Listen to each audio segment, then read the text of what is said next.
and waves, pools and eddies, trout are rising over the Mayfly, and the sun is shining down on the valley. Hope to be a fly fish till the day that I die. Well, some folks like horses, cats or dogs. Me, I like fishing with a rod and a fly.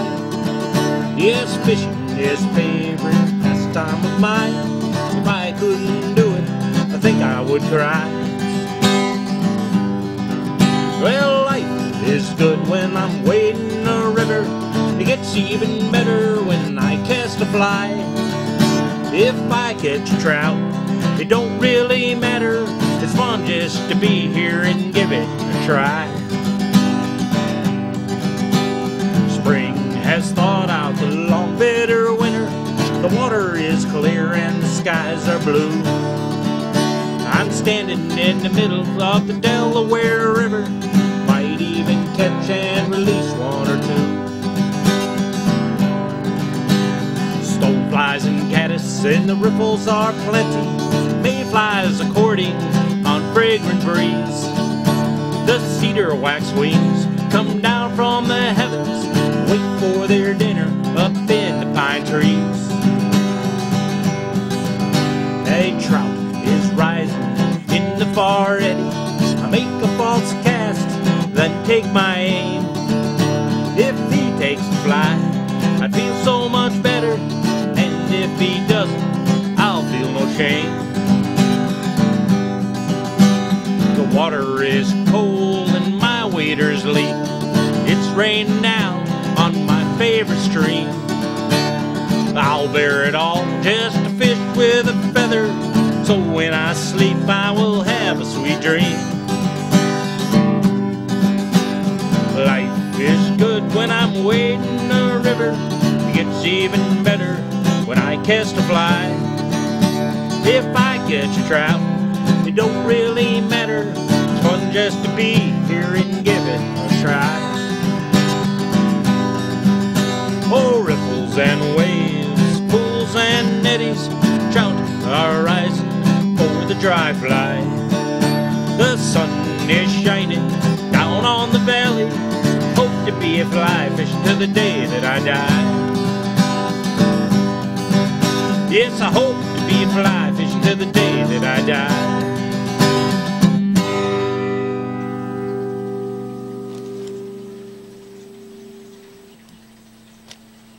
Oh, hey folks, how you doing? Welcome to show number 3 of Riffles and Waves. Just lost my thread in my bobber.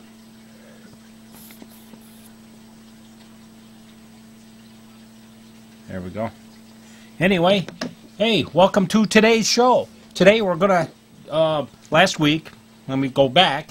Last week we started with tools, the basic tools. Now I didn't cover all of the tools. I didn't go into any great detail, but I did cover the basic tools. You know, your scissors, a vise, and some hackle pliers, and maybe some stuff like that. Some bobbins with thread, you know, that kind of stuff. But today I'm going to talk about fly tying materials, which you can really go overboard. If you could see over here, I have a whole cabinet full of drawers stuffed full of material.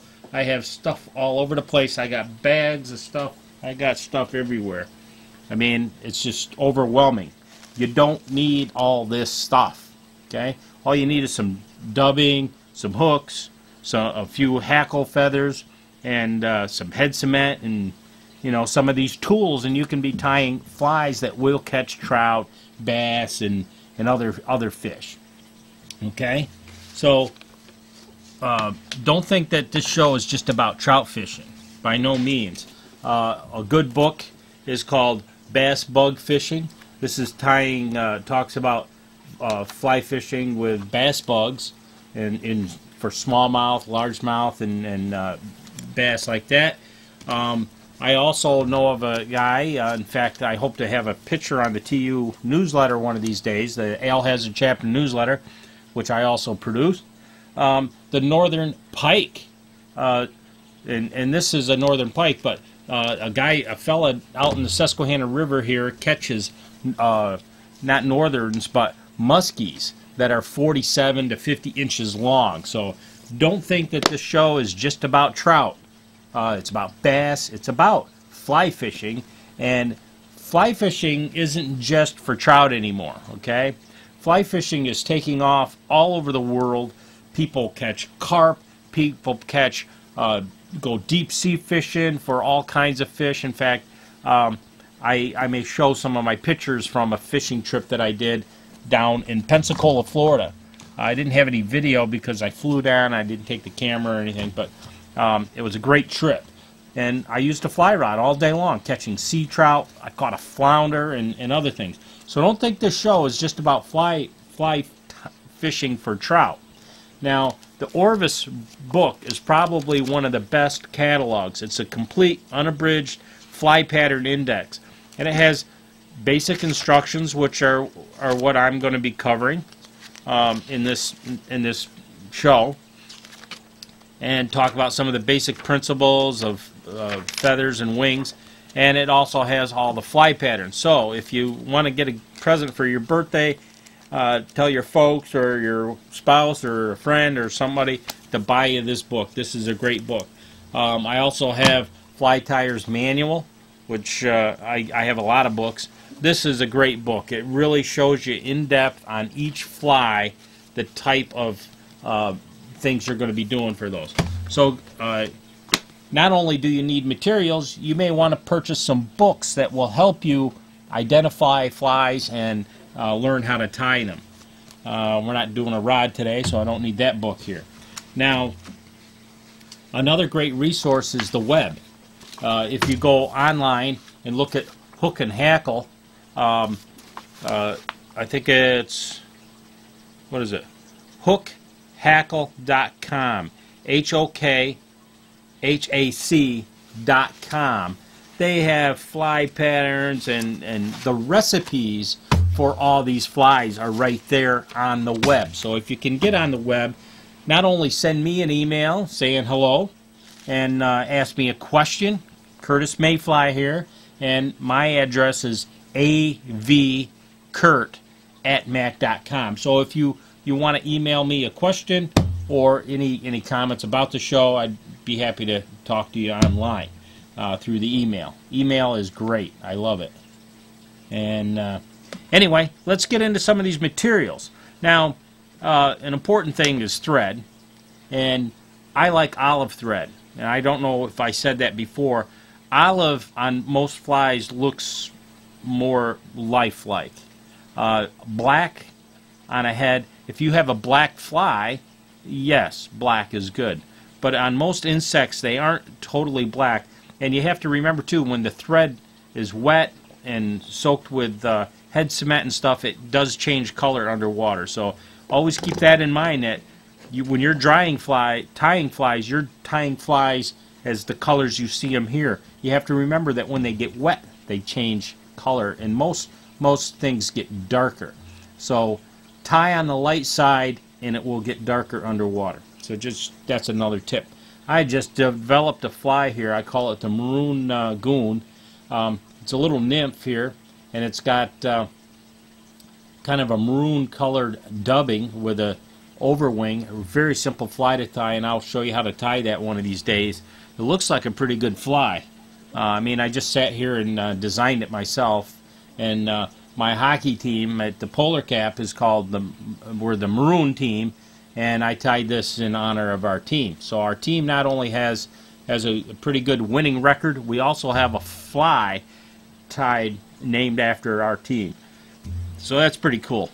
Anyway, let's get into the materials. Now, some of the materials you may need are dubbing. And what this is beaver or rabbit fur blended and dyed in different colors. And I have a wide variety. You're going to need all different colors.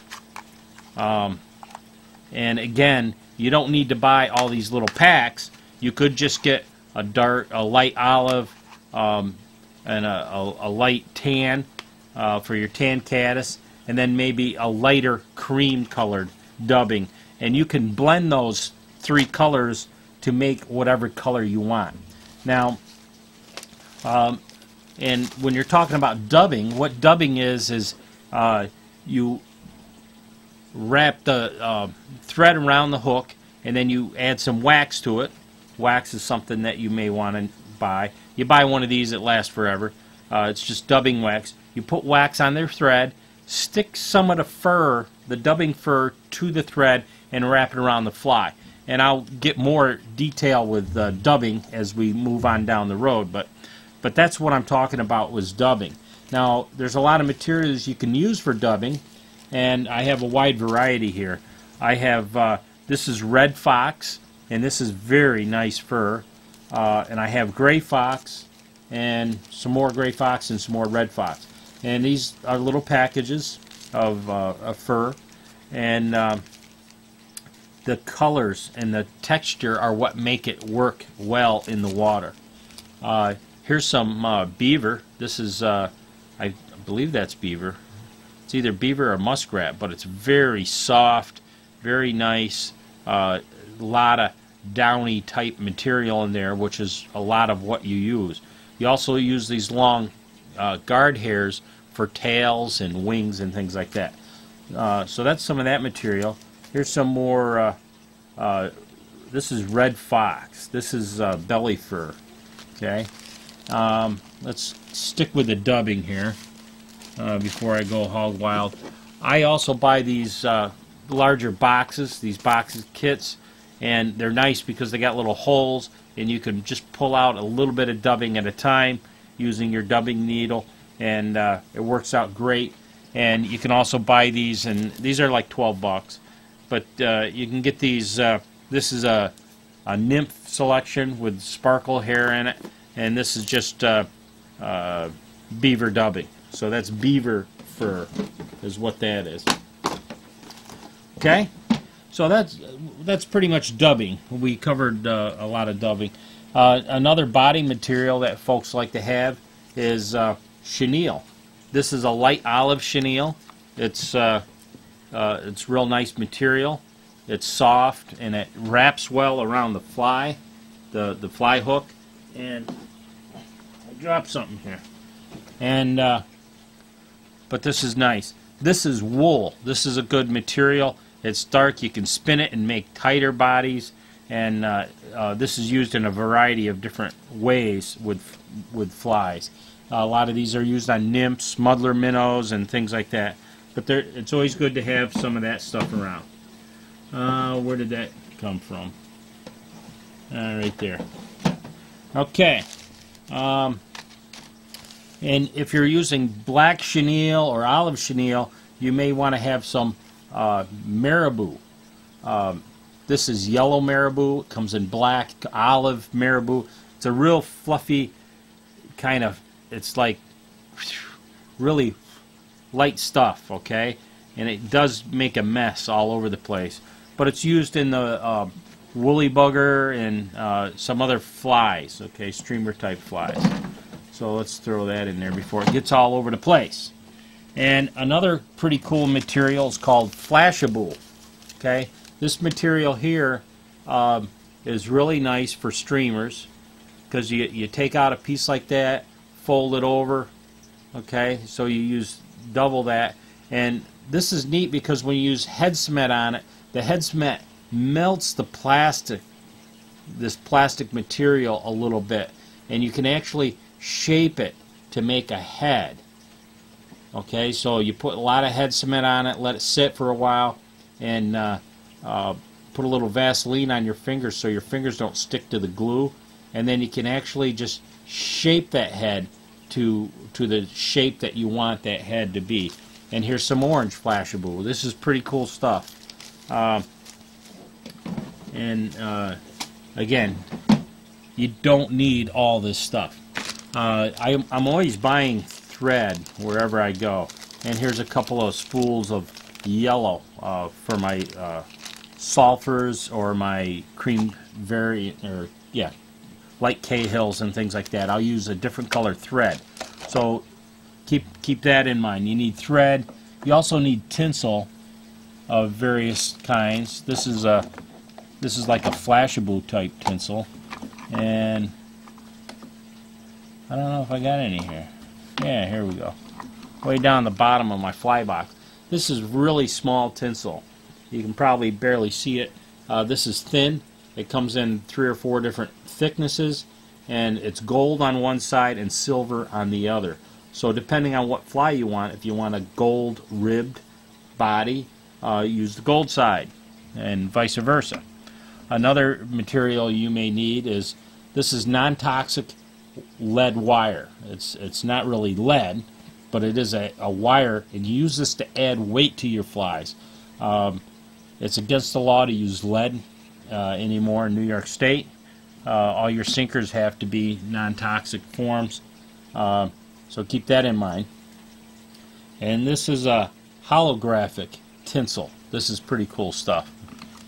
Now, let's see, we covered some dubbing. Now, for your elk hair caddis and your deer bass plug type flies, you're going to need some deer hair. And deer hair comes in a variety. This one's dubbed olive color, or dyed in an olive color. This is elk hair, I think. This is a buck tail. Okay, natural. And then we have some belly hair and body hair. So deer hair comes in a variety of thicknesses and shapes and shades, and depending on the deer. But I think this is elk hair here. And elk hair is great for the elk hair caddis because it's a little different than deer hair, where deer hair stands up more and it's hollower. The elk hair seems to be a little stiffer, and it makes great elk hair caddis. You know, you tie that on your hook and it stands right up nice. And that's a very good fly, and I'll show you how to do that. Here's another bucktail that's been dyed yellow, and you may have used these on jigs and other types of things like that. It's got 2 colors on it, actually, which is nice. So it makes it very adaptable. And that's your deer hair type stuff. Okay. Another type of deer hair you might use is a hare's ear mask.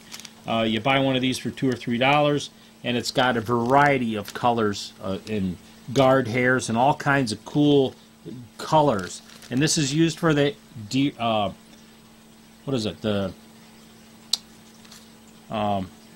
hare's ear nymph, which is probably one of the best nymphs. That's a nymph we're going to tie for the starters of the nymphs and fly tying.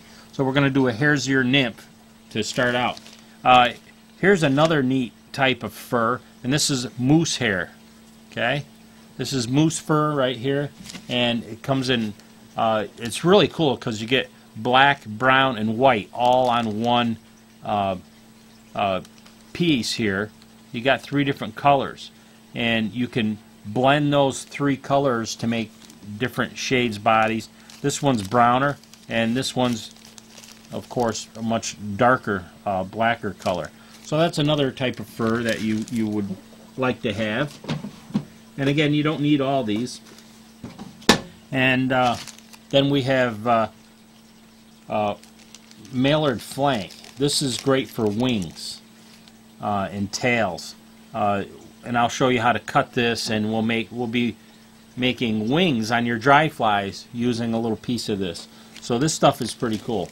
You're going to want to have some mallard duck flank feathers or wood duck flank feathers. These are around the sides of the bellies on the bird, and they're very, very good. You need a lot of those. Here's a pheasant tail. This is great stuff. I use this to tie tails. I use it for wings. I use it for all kinds of flies. Beards, putting a beard on your fly. It's good stuff, and you want to at least have one of these. This can be kind of expensive, but either way, you got to have a piece of that. Another important fly tying material is peacock. I have a nice peacock feather here, and these peacock heralds are either can be stripped and used for quill gordons, or you leave the fuzz on them and tie nymphs with them. Trout love the pearlescent colors of this material. You've got to have some peacock, and it comes in a variety of forms. This one's on an actual stalk. Get that out of the way. Get up there. And another important type of bird feather is the turkey feather. Okay, this is used in a variety of flies, and I hope to show you some of these. And these are very nice barred color here. And what I do is I put some lacquer on these so they're stiffened and they stay together. And you use this to tie wing cases on your stoneflies and your nymphs. Even like the hare's ear could use a piece of this from time to time. Okay? So that's basically a lot of those materials. Oh, here's another cool thing. This is called a zonker strip. These are rabbit fur, and you would actually tie that on a fly, and it looks like a leech in the water. So it's pretty cool stuff there. And that's a zonker strip, and that comes in different colors. When I buy turkey feathers, though, I like to get matched pairs. And these I bought were from the same turkey and two different wings. Somebody was hunting, and they took care of these feathers, and they're matched feathers. Okay, either from the wings or even the tail, they could be from. So that's mostly all that stuff. I can't really think of a lot of other materials that you'll need. Here's some black deer hair, and we'll throw that back in the drawer. And if you have any questions, please contact me at avkurt@mac.com. Here's some Estaz. This is a cool material. It's kind of like chenille and used in wrapping a fly. Now, again, the fly tying is a lot of fun, and I urge you to watch the show each week. We're going to be doing a lot of fly tying this year because I want to get you more. If you tie more flies and you learn how to do it, you're going to have more flies and maybe be inclined to go fly fishing more often. Okay, and again, if you have any ideas for flies, or if you have a favorite fly, contact me and we'll put you on the show. I'd love to have some of my audience members out there with your parents' approval to come out and tie a fly right here on the show.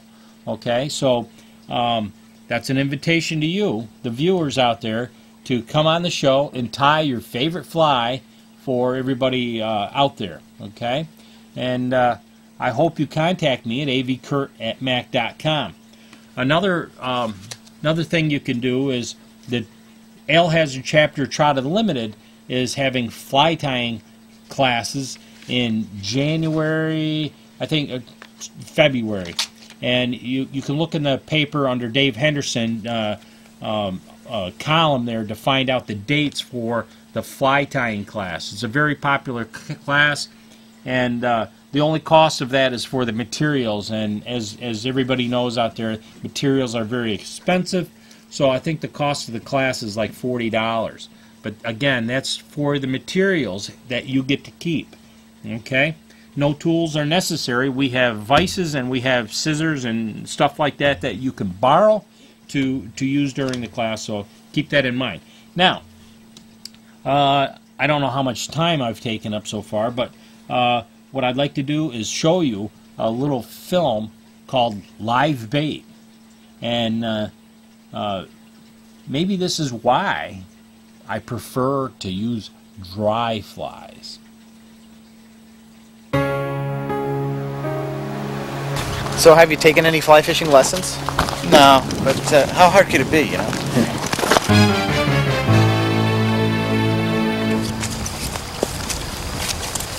Wow, here it is, huh? It's great. Wow. Well, let's go, huh? Okay, let's go. Sorry.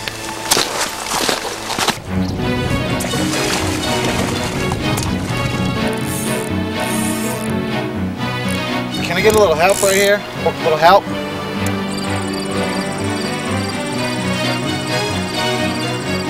think I got one. Come to Papa.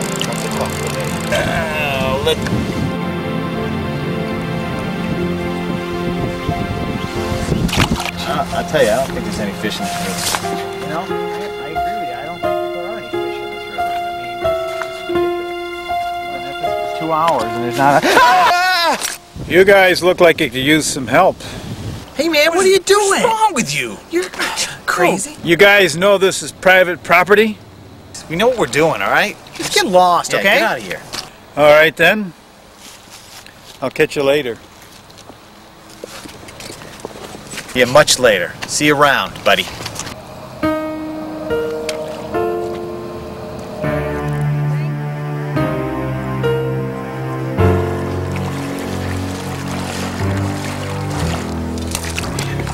This fly fishing thing. A little bit tougher than I thought it was gonna be.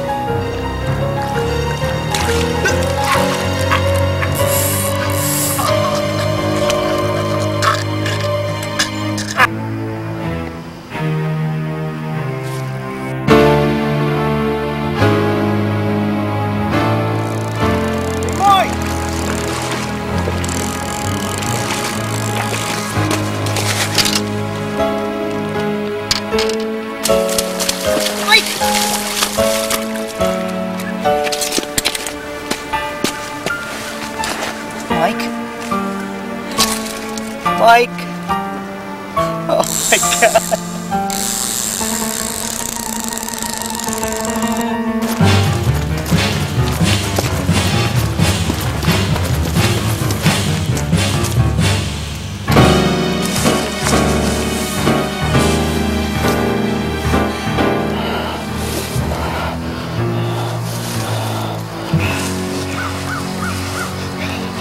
I like catching them, but I hate cleaning them.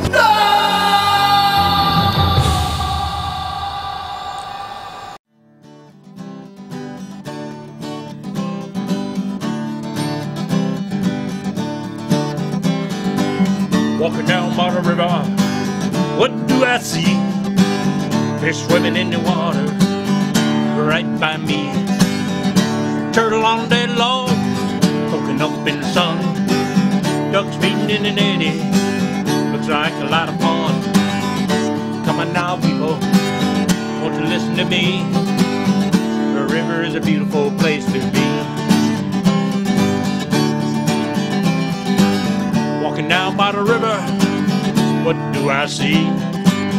Birds flying in the air, high above me. The river is a habitat many creatures call home. And if you don't like it, please leave it alone. Come on now, people, won't you listen to me? The river is a beautiful place to be. Come on now, people, won't you listen to me? The river is a beautiful place to be. Walking down by the river, you can really feel what freedom means and what is real. You can sit and think while you observe all the life that's around us and what it deserves. Come on now, people, won't you listen to me? The river is a beautiful place to be.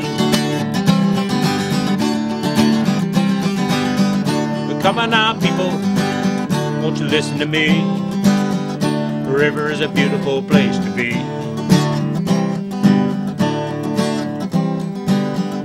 Come on now, people, won't you listen to me? The river is a beautiful place to be.